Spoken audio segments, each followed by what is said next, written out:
Happy 21st of April. Happy Sunday. Wow. Flying, flying, flying by. Anyways, are you guys watching for the signs, the signals, the signs from your guides and angels? I hope so. I hate looking at myself in this. My hair is a nightmare, but you have to forgive me. It's Sunday. Anyways, are you watching for the signs and the signals? Your guides are always using those angels, those birds, those rocks, those feathers, whatever it is, those flyers that come in the mail, a conversation at the grocery store with a stranger. Listen. Listen, as Carol Burnett used to do. Listen in new ways for these signals, because it's important. They're always coming. It's just we don't always see them. I remember one January 1st, I was sitting in the living room facing my slider, and an eagle, no kidding, an eagle just flat out hit his chest and wings outspread, took the whole slider up, and I went, oh my God. What did it take in the chess game of life for an eagle to come and smack its whole chest on the window to get my attention? That was a big one, right?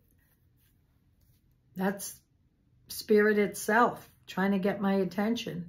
That was an incredibly interesting year. So I'm going to say to you, pay attention to those signals that are trying to reach you, especially when those things happen over and over and over again and we don't want to pay attention. Was it for me? Was that really that? Hello, do you need a megaphone from your team or from your loved ones on the other side? Sometimes we do if we're busy.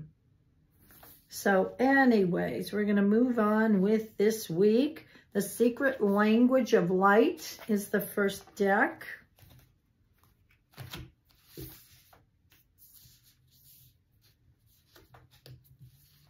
I got this in Sedona one year. Oh, the cardboard's so thick, it feels like you had a bunch of cards here. First one is Divine Feminine. Look at this beauty of a card. The cross, the light, everything shining out from the heart. Who said it was all the brain, right? It's the heart. I always knew that. The heart records everything. So let's see what that is about.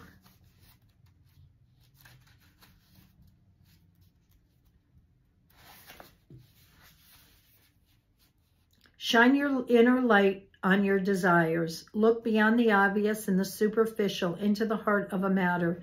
Peer deeper into the hidden and explore the mysterious. Remember your vast potential and the unlimited possibilities available to you. It is time to trust your intuition, your inner voice, and your instincts. This may also be a time for stillness, for there are unseen forces at work, orchestrating a whole universe to bring intense and beautiful experiences into your life. Allow yourself to receive all that you want. You are the mother of all you create. I love that. Nurture yourself and all that flows within and around you.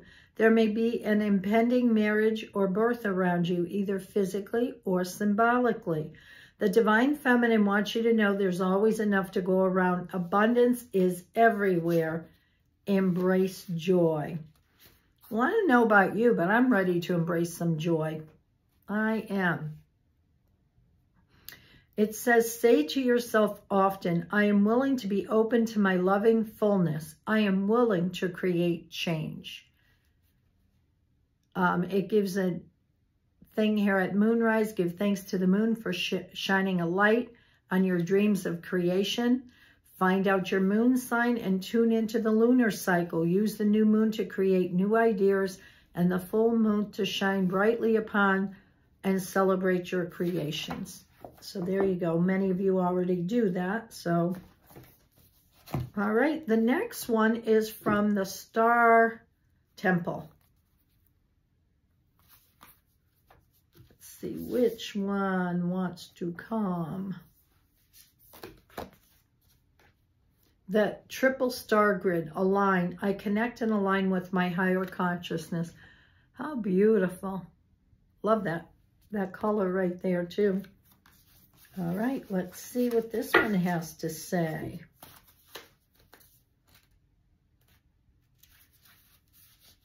Star words, unite, clarity, inner knowing. Tagata is calling you to unite with the triple star grid that encircles our precious Earth Mother. Multidimensional transformation and higher streams of consciousness await you. You have the power to intentionally link into the electromagnetic halo of our sacred planet for clear cognitive messages. Claircognizance, or clear psychic knowing, is an intrinsic genius. Embrace it. Your spiritual growth is being accelerated so that you can accomplish your higher purpose. Your stars are aligning and you are encouraged to balance your chakras for clear, intuitive reception. It is your destiny to be of service to the collective. Wow. That's a big, important one, right? So I like the idea of fine-tuning our chakras, almost like it's a circle with a frequency.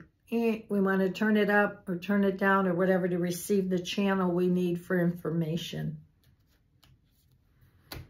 2 for 2 big ones lately. Really, the last few weeks, we've been getting some powerful ones. Next one, Oracle of 7 by Colette.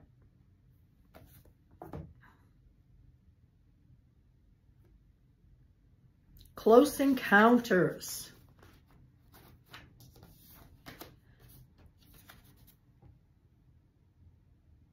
That's certainly beautiful. Close encounters to me means our connections with the divine, and sometimes we don't even know they're around us and that they work through everything around us.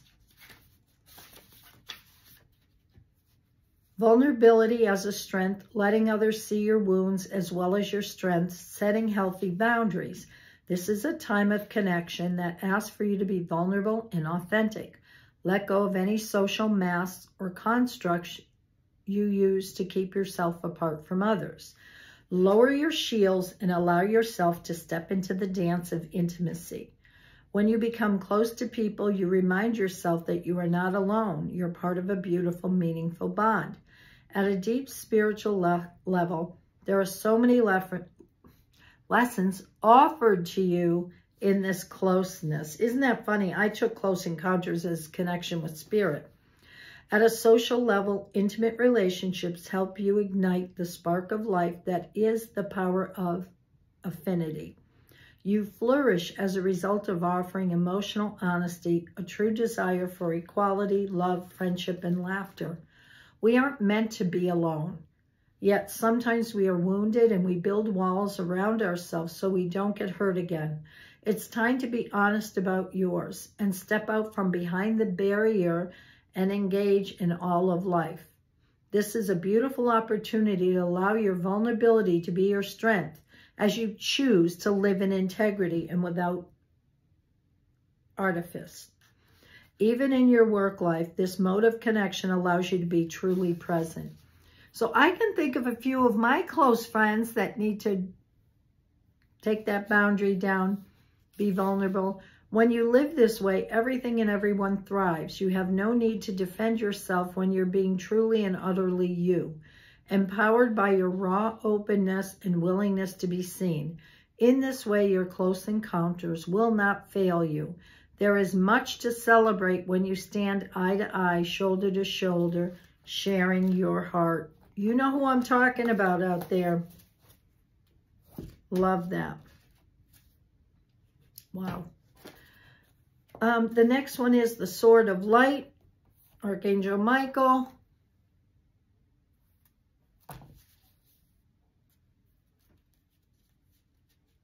There's 2 that want to come, so I'm taking both. First one is it's time to play and be honest with yourself. So I can personally relate to this one. You've been working too hard and worrying about everything. Seek out joyous experience to bring balance into your life. So let's see that one first.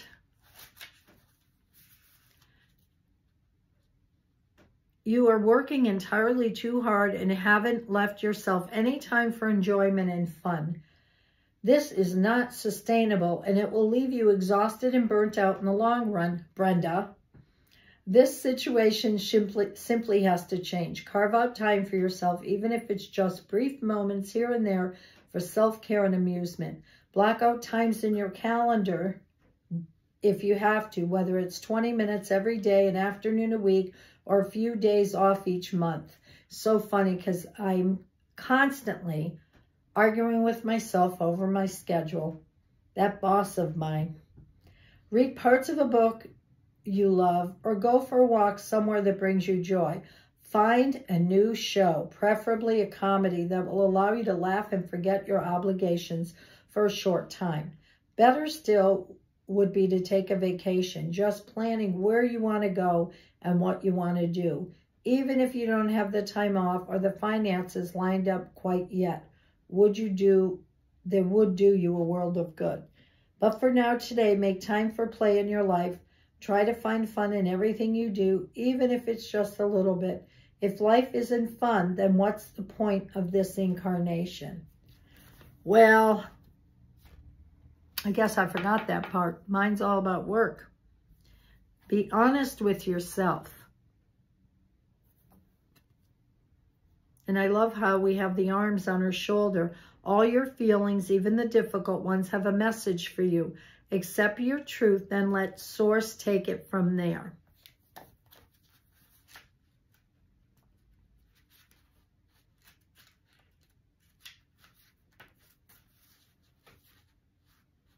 There are times when facing your true thoughts and emotions can be extremely difficult or troubling. Yet it's important to recognize that you have these feelings for a reason. They are meant to guide you. Being honest with yourself means looking with a clear eye at the stories you've been telling yourself and others, along with all of your thoughts, emotions, and motivations. When you have this clarity, you can let go of your worries and have faith in the process, knowing that Source is in control. Knowing your truth doesn't mean that you then need to reveal all of your thoughts and secrets to others right away. Some situations do call for sharing, however, and it can sometimes be hard to tell what your current circumstances are dictating. Let me help. If you have feelings you wish to keep secret, ask yourself why that is. I can guide you to find clarity by using my sword of light to sever your connections to negative stories, fears, and the past so that you can reach out and embrace the truth. I can only send you signs, what were we talking about, and little pings of emotions so that you know what's real and what's not. You'll be able to make a statement to yourself and feel it if it's true or not. I will need you to ask for this assistance specifically so that my actions can remain in line with your free will. Once you know your full personal truth, you can decide whether it's best to share it with others or wait for divine timing. I will support whatever choices you make. We like that. And the last one is from the Rose Oracle, one of my faves. I love all Rebecca Campbell stuff anyways.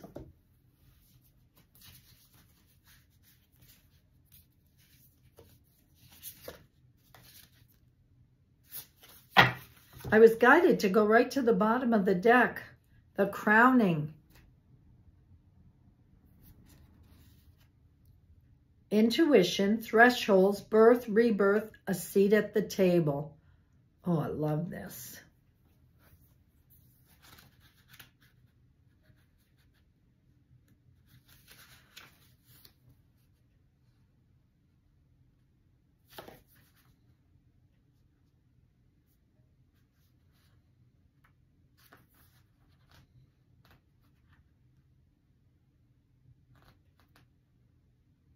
It's always hard to see, here it is, to see the page numbers because they're in light pink. There comes a time when the flower knows that it can no longer remain in the protective constraints of the bud. Somehow it needs to trust in the birthing energy and surrender to the unknown of the bloom. The same birthing energy exists within all of nature and in birth, both physical and metaphysical. It's an initiation for the mother as well as the child who transitions from the water world of the womb to a whole new one on earth. This is a card of crowning, thresholds, and walking through the gates of initiation, which requires great courage and faith. There are rolling contractions, and it's almost always not straightforward. As we transition from one thing to another, we're called to burst through the constraints of the seed and then the certainty of the bud, so that something new can bloom from within.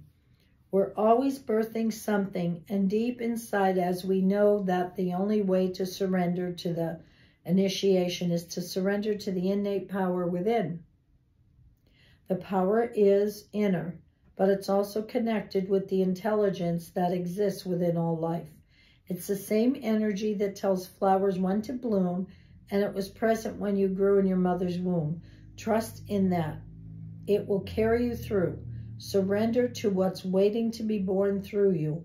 Life is always trying to initiate us into even more of who we truly are. The soul inquiry is, how is life trying to initiate you? I think that's a great question to ask yourself. Make a little time for it, maybe journal on it, because I definitely feel I am in an initiation process where the past is no longer serving me, and here's the new life waiting before me. So anyways, that's that for today. Journal on that if you have some time. We've got a great week. You know, what did we say? It was about the divine feminine, connecting with higher consciousness, opening up to people, being vulnerable, playing more, and accepting your truth and letting source help you, and then stepping into birthing yourself, this new part of you. So make it a good one.